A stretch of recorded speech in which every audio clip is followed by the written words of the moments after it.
नमस्कार दोस्तों। चलिए आज की वीडियो में हम लोग अर्थव्यवस्था के जो तीनों प्रकार हैं उनके बारे में कुछ जानकारी ले लेते हैं। देखिए सबसे पहले अर्थव्यवस्था के जो तीनों प्रकार हैं उनको हम लोग पहले देख लेते हैं। पहला है पूंजीवादी अर्थव्यवस्था, दूसरा है समाजवादी अर्थव्यवस्था और तीसरा है मिश्रित अर्थव्यवस्था। तो एक एक करके हम लोग को समझते हैं। पहला है पूंजीवादी अर्थव्यवस्था। देखो पूंजीवादी अर्थव्यवस्था में क्या होता है ना कि जितने भी उत्पादन के साधन हैं, एक अर्थव्यवस्था का वैसा प्रकार जिसमें उत्पादन के जितने साधन हैं। यहाँ पे एक वर्ड आया जिसको नाम है उत्पादन के साधन।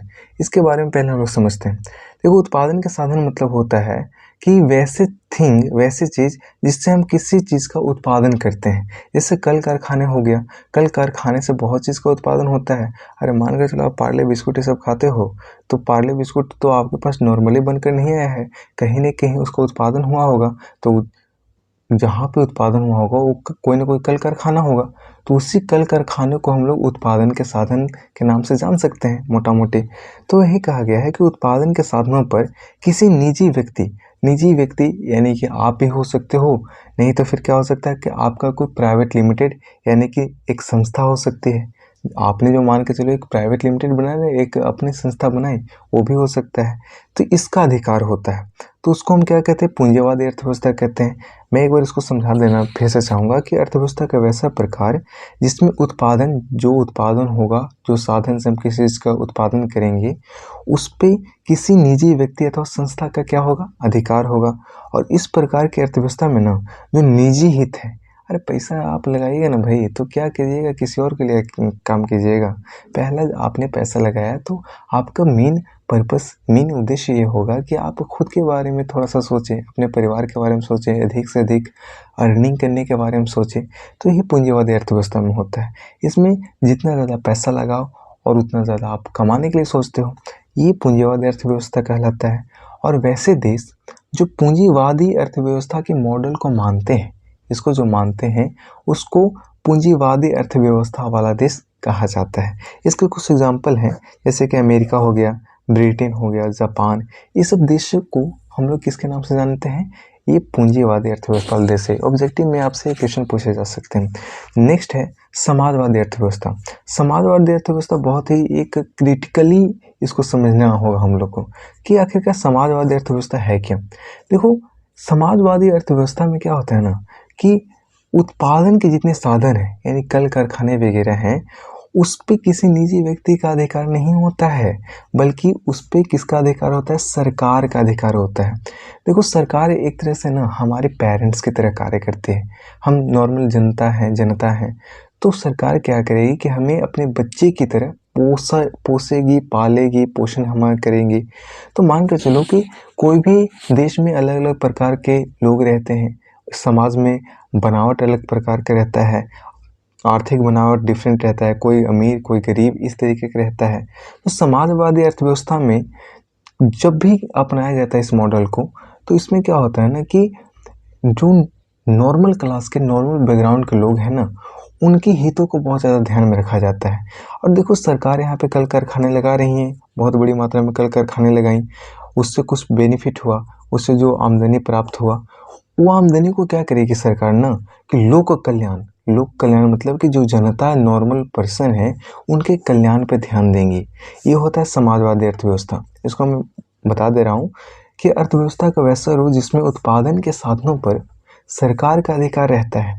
किसका अधिकार रहता है, सरकार का अधिकार रहता है, तथा जिससे प्राप्त आमदनी को लोक कल्याण के लिए प्रयोग में लाया जाता है। और इससे जो आय प्राप्त होती है उसको कहाँ के लिए लाया जाता है, लोक कल्याण मतलब कि जनता के कल्याण के लिए जाता है। इस समाजवादी अर्थव्यवस्था कहलाता है। देखो समाजवादी अर्थव्यवस्था के कुछ देश के एग्जाम्पल भी हैं, जैसे कि रूस हो गया, चीन, ये सब देशों में अधिक मात्रा में समाजवादी अर्थव्यवस्था चलते हैं। देखिए शुरुआत में ना ये पूरा दुनिया में केवल दो ही अर्थव्यवस्था का चीज़ चलता रहता था, दो ही कॉन्सेप्ट थे इकोनॉमी के, कि एक समाजवादी एक पूंजीवादी। लेकिन देखो भारत के लोग हैं ना बहुत बढ़िया लेवल पे सोचते हैं, बहुत हाई लेवल पे सोचते हैं। जब भारत का कॉन्स्टिट्यूशन बन रहा था, संविधान बन रहा था, तो जो संविधान सभा के लोग थे उनको ये विचार दिमाग में आया, उनके लिए ये विचार नया विचार था कि आखिरकार हम अपने देश को कैसा बनाएं। क्योंकि भारत में कुछ मात्रा में पूंजीपति लोग भी थे, कुछ पैसे वाले लोग भी थे जो व्यापार सब करते थे, कल कारखाने लगाते थे, और कुछ मात्रा में क्या, बहुत बड़ी मात्रा में हमारे देश में गरीबों की संख्या थी।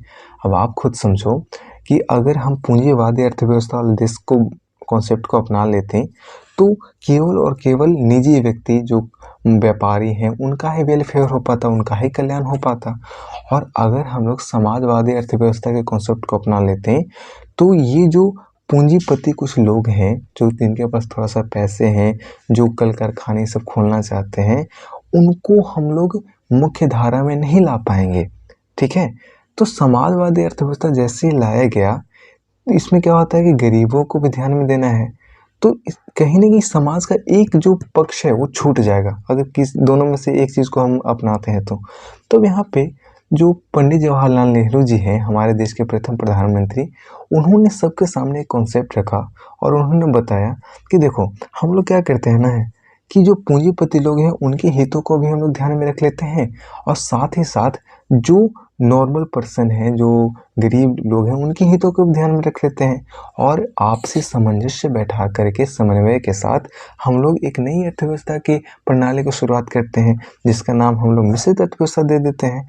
इसमें देखो क्या होता है ना कि उत्पादन के साधनों पर निजी संस्था, निजी व्यक्ति का भी अधिकार रहेगा और इसमें सरकार का भी अधिकार रहेगा। कहने का मतलब कि दोनों पार्टनरशिप करके आपस में सहयोग के साथ, सहकारिता के साथ सब चीज़ का जितने भी उत्पादन है, उत्पादन के साधन है, उस पर अधिकार करेगा और उससे जो पैसा प्राप्त होगा उसको बराबर बराबर बांट लेगा, बराबर नहीं जितना शेयर है उसके अकॉर्डिंग बांट लेगा। इससे सरकार भी को पैसा प्राप्त हो जाएगा और निजी व्यक्ति जो पैसा के लिए लगाया है अपने व्यापार बढ़ाने के लिए उसको भी कुछ पैसा मिल जाएगा, जिससे क्या होगा ना कि जो पब्लिक वेलफेयर है, जो लोक कल्याण की बात हो रही है, वो भी कंप्लीट हो जाएगा और प्लस में किसी एक व्यक्ति को हित भी नहीं मारा जाएगा। दोनों मिलाकर के एक मिक्स्ड इकोनॉमी बनाई गई थी। इसके एग्जाम्पल हम कुछ ऐसे देश जहाँ पे मिश्रित अर्थव्यवस्था है वैसे देश में हमारा प्यारा देश भारत आ जाता है, पड़ोसी देश श्रीलंका आ जाता है, बांग्लादेश, ये सब मिक्स्ड इकोनॉमी वाला देश है। आई होप कि आपको ये टॉपिक अच्छे से समझ में आ गया होगा। तो आज के लिए इतना ही, मिलते हैं अगले क्लास में। जय हिंद, ख्याल रखिए अपना।